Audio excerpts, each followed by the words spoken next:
दोस्तों, एक बार फिर से स्वागत है आपका प्रजापति न्यूज में। हिंदुस्तान कोरोना से तड़प रहा है, पीएम अपने लिए महल बनवा रहे हैं। दोस्तों, हमारे हिंदुस्तान में एक तरफ कोरोना से मरने वाले लोगों के लिए जेसीबी में कब्रें खोदी जा रही है, तो वहीं मोदी जी दूसरी तरफ महल बनवाने में जुटे हैं। तभी तो इंडिया गेट से लेकर राष्ट्रपति भवन तक का 3 किलोमीटर का लंबा रास्ता खोदा जा रहा है। अब दोस्तों, आप खुद ही बताइए, क्या देश को नए संसद भवन की और प्रधानमंत्री को नए घर की जरूरत है? क्योंकि हमें तो नहीं लगता कि इनमें अभी कोई खराबी है। उल्टा खराबी तो हमारे पूरे के पूरे सिस्टम में है। जहां एक तरफ बेरोजगारी जान लेने में तुली है, तो ऊपर से एजुकेशन सिस्टम की धज्जियां उड़ाकर रख दी हैं। और ये सब तो फिर भी बीती बिसरी बातें हैं। देश में चल रही महामारी इस समय सबसे बड़ी समस्या बनकर खड़ी है।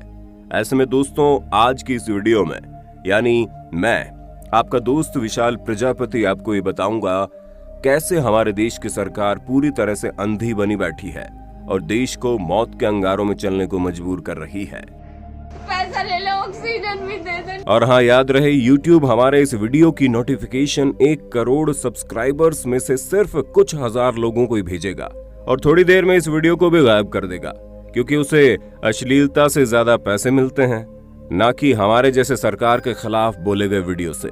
इसलिए अगर आप चाहते हैं हम और वीडियो लाते रहें, कृपया इसे इतना शेयर कीजिए कि YouTube और सरकार के मुंह पर तमाचा लगे।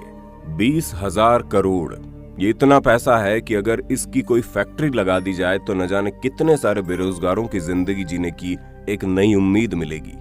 अच्छा छोड़िए फैक्ट्री ना भी लगवाते, लेकिन इस समय के हालातों को देखकर इसके आधे के भी आधे पैसों का इस्तेमाल करके देश भर में अस्पताल बनवा देते, न जाने कितने सारे लोगों की जानें बच जाती।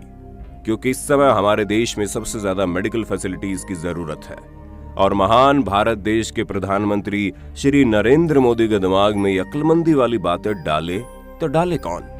उन्हें तो संसद भवन और अपने लिए एक नया घर बनवाने की सनक सवार है।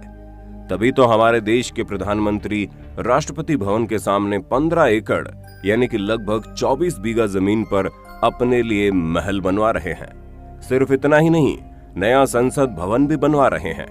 मंत्रियों के लिए नए नए दफ्तर बन रहे हैं। राष्ट्रपति और उपराष्ट्रपति के लिए भी एक नया घर बन रहा है। अब सरकार के इस फैसले को सुनने के बाद गम में डूबे भारत के लोग पूछते हैं, क्या देश को वाकई में नए संसद भवन की जरूरत है?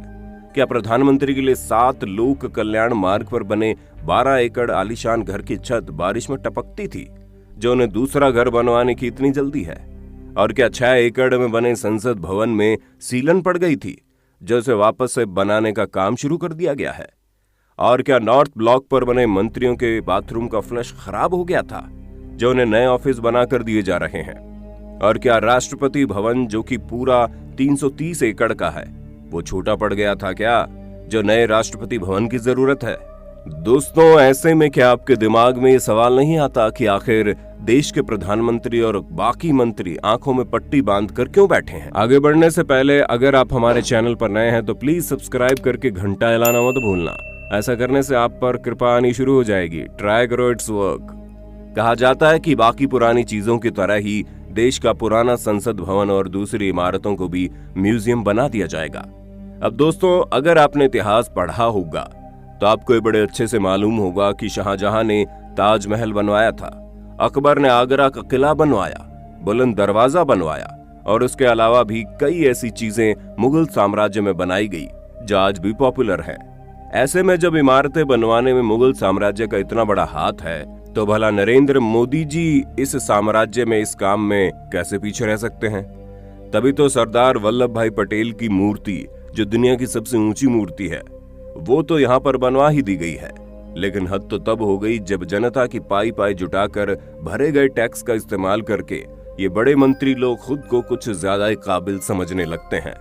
लेकिन अगर काबिल ना समझते तो ये इस वक्त अपने महल बनाने से ज्यादा जरूरी देश को बचाना समझते। और दोस्तों, इस बात का तो इतिहास गवाह है कि जब जब कोई बड़ी इमारत बनी है तो लोगों की कुर्बानी देनी पड़ी है। और जिस हिसाब से भारत कुर्बानी के दौर से गुजर रहा है, जहां एक एक करके लोगों की मौत हो रही है, इस खतरनाक बीमारी से रोज लगभग 4,000 लोग मौत के घाट उतर रहे हैं और 4 लाख लोग हर रोज इससे संक्रमित हो रहे हैं। लेकिन किसी की भी आवाज उठाने की हिम्मत नहीं है, क्योंकि बादशाह के आराम फरमाने का महल बन रहा है और उसके नीचे काम करने वाली प्रजा यानी कि बाकी मंत्रीगण और अधिकारी वगैरह की भी जिंदगी बिल्कुल सेट है, जिन्हें नए सरकारी घरों में रहने का मौका मिलेगा। दोस्तों, प्रधानमंत्री के महल से लेकर पूरे सेंट्रल विस्टा प्रोजेक्ट में 20,000 करोड़ लगे हैं और ये सब कुछ केवल शौकिया तौर पर है, क्योंकि इस महामारी के टाइम पर कुबेर बाबा ने भी कोई धन की बरसात नहीं की है। उल्टा जिन लोगों के पास बचे खुचे पैसे हैं वो भी जा रहे हैं और मौजूदा स्थिति में 558.5 अरब डॉलर का कर्ज हमारे भारत पर चढ़ा है। इन पैसों को भारतीय रुपयों में कन्वर्ट किया जाए तो आपके होश उड़ जाएंगे।